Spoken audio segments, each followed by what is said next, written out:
ನಮಸ್ಕಾರ ಎಲ್ರಿಗೂ. ನಿಮ್ಮನ್ನು ಸ್ವಾಗತಿಸ್ತಾ ಇದ್ದೀನಿ JDK ಗಾರ್ಡನಿಂಗ್ ಚಾನಲ್ಗೆ. ಇವತ್ತು ನಾನು ಹ್ಯಾಂಗಿಂಗ್ ಪಾಟ್ಗಳಲ್ಲಿ ಸುಲಭವಾಗಿ ಬೆಳೆಸುವಂತಹ ಒಂದು ಸುಂದರವಾದ ಸಕ್ಯುಲೆಂಟ್ ಗಿಡದ ಬಗ್ಗೆ ಮಾಹಿತಿ ಕೊಡ್ತಾ ಇದ್ದೀನಿ. ಇದು ಟ್ಯಾಂಗ್ಲೆಡ್ ಹಾರ್ಟ್ ಪ್ಲಾಂಟ್ ಗಿಡ. ತುಂಬ ಲೋ ಮೇಂಟೆನೆನ್ಸ್ ಗಿಡ ಇದು. ಇದನ್ನು ಸ್ವೀಡಿಷ್ ಐವಿ ಪಿಲ್ಲೋ ಪ್ಲಾಂಟ್ ಅಂತಲೂ ಕರೀತಾರೆ. ಈ ಗಿಡದಲ್ಲಿ ದಾರದ ತರಹ ಉದ್ದ ಇರುವಂತಹ ಈ ಬಳ್ಳಿನಲ್ಲಿ ಹಾರ್ಟ್ ಶೇಪ್ನಲ್ಲಿ ಇರುವಂತಹ ಸ್ವಲ್ಪ ದಪ್ಪ ದಪ್ಪ ಎಲೆಗಳು ಇದೆ. ಅದಕ್ಕೋಸ್ಕರನೇ ಇದನ್ನು ಸ್ಟ್ರಿಂಗ್ ಆಫ್ ಹಾರ್ಟ್ಸ್ ಅಂತ ಕರೀತಾರೆ. ಇದರ ಎಲೆಗಳು ಗ್ರೀನಿಷ್ ಕಲರ್ ಇದೆ. ಈ ಬಳ್ಳಿ ಸುಮಾರು 5ರಿಂದ 6 ಅಡಿಯವರೆಗೂ ಕೂಡ ಉದ್ದವಾಗಿ ಬರುತ್ತೆ. ಇದರ ಎಲೆಯ ತುದಿ ನೋಡಿ ಶಾರ್ಪ್ ಇದೆ. ಮೆಚೂರ್ ಆದಂತಹ ಮತ್ತು ಆರೋಗ್ಯಕರವಾದಂತಹ ಬಳ್ಳಿನಲ್ಲಿ ಪಿಂಕಿಶ್ ವೈಟ್ ಕಲರ್ನ ಸಣ್ಣ ಸಣ್ಣ ಹೂಗಳು ಗಿಡದಲ್ಲಿ ಬರುತ್ತೆ. ತುಂಬ ಚೆನ್ನಾಗಿರುತ್ತೆ ಆ ಹೂಗಳನ್ನು ನೋಡೋದಕ್ಕೆ. ಇದು ಸಕ್ಯುಲೆಂಟ್ ಗಿಡ ಆಗಿರೋದ್ರಿಂದ ಇದು ನೀರನ್ನು ತನ್ನ ಎಲೆಗಳಲ್ಲಿ ಸ್ಟೋರ್ ಮಾಡಿಟ್ಕೊಂಡಿರುತ್ತೆ. ಎಲೆಗಳನ್ನು ನೋಡಿ ಕಟ್ ಮಾಡಿದ್ರೆ ಸಾಕು, ಅದರಲ್ಲಿ ನೀರಿರುತ್ತೆ. ಈ ಎಲೆಗಳಲ್ಲಿ ಸ್ವಲ್ಪ ಪ್ಲೆಸೆಂಟ್ ಸ್ಮೆಲ್ ಇರುತ್ತೆ. ಅದಕ್ಕೋಸ್ಕರ ಗಾರ್ಡನರ್ಸ್ ಇದನ್ನು ಬೆಳೆಸೋದಕ್ಕೆ ಇಷ್ಟಪಡ್ತಾರೆ.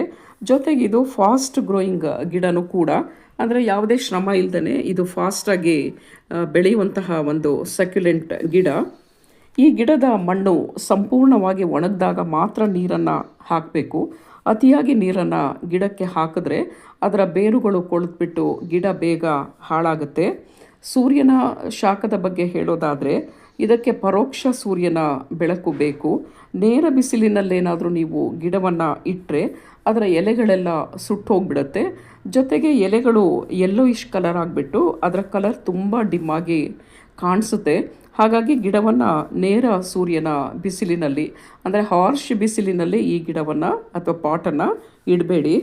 ಇದಕ್ಕೆ ಶಾಲೋ ರೂಟ್ ಸಿಸ್ಟಮ್ ಇರೋದ್ರಿಂದ ಇದನ್ನು ಸಣ್ಣ ಸಣ್ಣ ಪಾಟ್ಗಳಲ್ಲಾಗಲಿ ಅಥವಾ ಮಗ್ಗುಗಳಲ್ಲೇ ಆಗಲಿ ಈ ಒಂದು ಬ್ಯೂಟಿಫುಲ್ ಎಲೆಗಳನ್ನು ಬೆಳೆಸಬಹುದು. ಪಾಟ್ಗಳಲ್ಲಿ ನೀರು ಬೇಗನೆ ಹರಿದು ಹೋಗುವಂತಹ ಮಣ್ಣು ಮಿಶ್ರಣವನ್ನು ಹಾಕಬೇಕು. ಆದ್ದರಿಂದ ಮಣ್ಣು, ಗೊಬ್ಬರ ಮತ್ತು ಮರಳು ಅಥವಾ ಕೋಕೋಪೀಟನ್ನು ಇವುಗಳನ್ನು ಸಮ ಪ್ರಮಾಣದಲ್ಲಿ ಮಿಕ್ಸ್ ಮಾಡಿಬಿಟ್ಟು ಅದರಲ್ಲಿ ಗಿಡವನ್ನು ನೆಡಬೇಕು. ಗಿಡದ ಬಳ್ಳಿ ತುಂಬ ಉದ್ದವಾಗಿ ಅಥವಾ ತೆಳುವಾಗಿ ಬರ್ತಾ ಇದ್ದರೆ ಅದನ್ನು ಕತ್ತರಿಸ್ಬಿಡಬೇಕು. ಆಗ ಗಿಡ ತುಂಬ ಬುಷಿಯಾಗಿ ಬರುತ್ತೆ. ಇದರ ಪ್ರೊಪಗೇಷನ್ ಹೇಗೆ ಮಾಡ್ಕೊಳ್ಳೋದು ಅಂತ ಅಂದರೆ ಇದರ ಸ್ಟೆಮ್ ಕಟ್ಟಿಂಗ್ನಿಂದ ಇದರ ಪ್ರೊಪಗೇಷನ್ ಮಾಡ್ಕೊಳ್ಬಹುದು. ಅಂದರೆ 2ರಿಂದ 3 ಇಂಚಿನ ಒಂದು ಸ್ಟೆಮ್ ಕಟ್ಟಿಂಗ್ನ ತೆಗೆದುಕೊಂಡು ಅದರ ಕೆಳಗಿನ ಎಲೆಗಳನ್ನು ಸಂಪೂರ್ಣವಾಗಿ ತೆಗೆದುಬಿಡಬೇಕು. ಈ ಸ್ಟೆಮ್ ಕಟ್ಟಿಂಗ್ನಲ್ಲಿ ನೋಟ್ಸ್ ಇರುತ್ತೆ. ಅದನ್ನು ಕೋಕೋಪೀಟ್ ಮಿಶ್ರಿತ ಮಣ್ಣಿನಲ್ಲಿ ನೆಟ್ಬಿಟ್ಟು ಅದನ್ನು ಬ್ರೈಟ್ ಲೈಟ್ ಇರೋ ಕಡೆ ಆ ಪಾಟನ್ನು ಇಡಬೇಕು.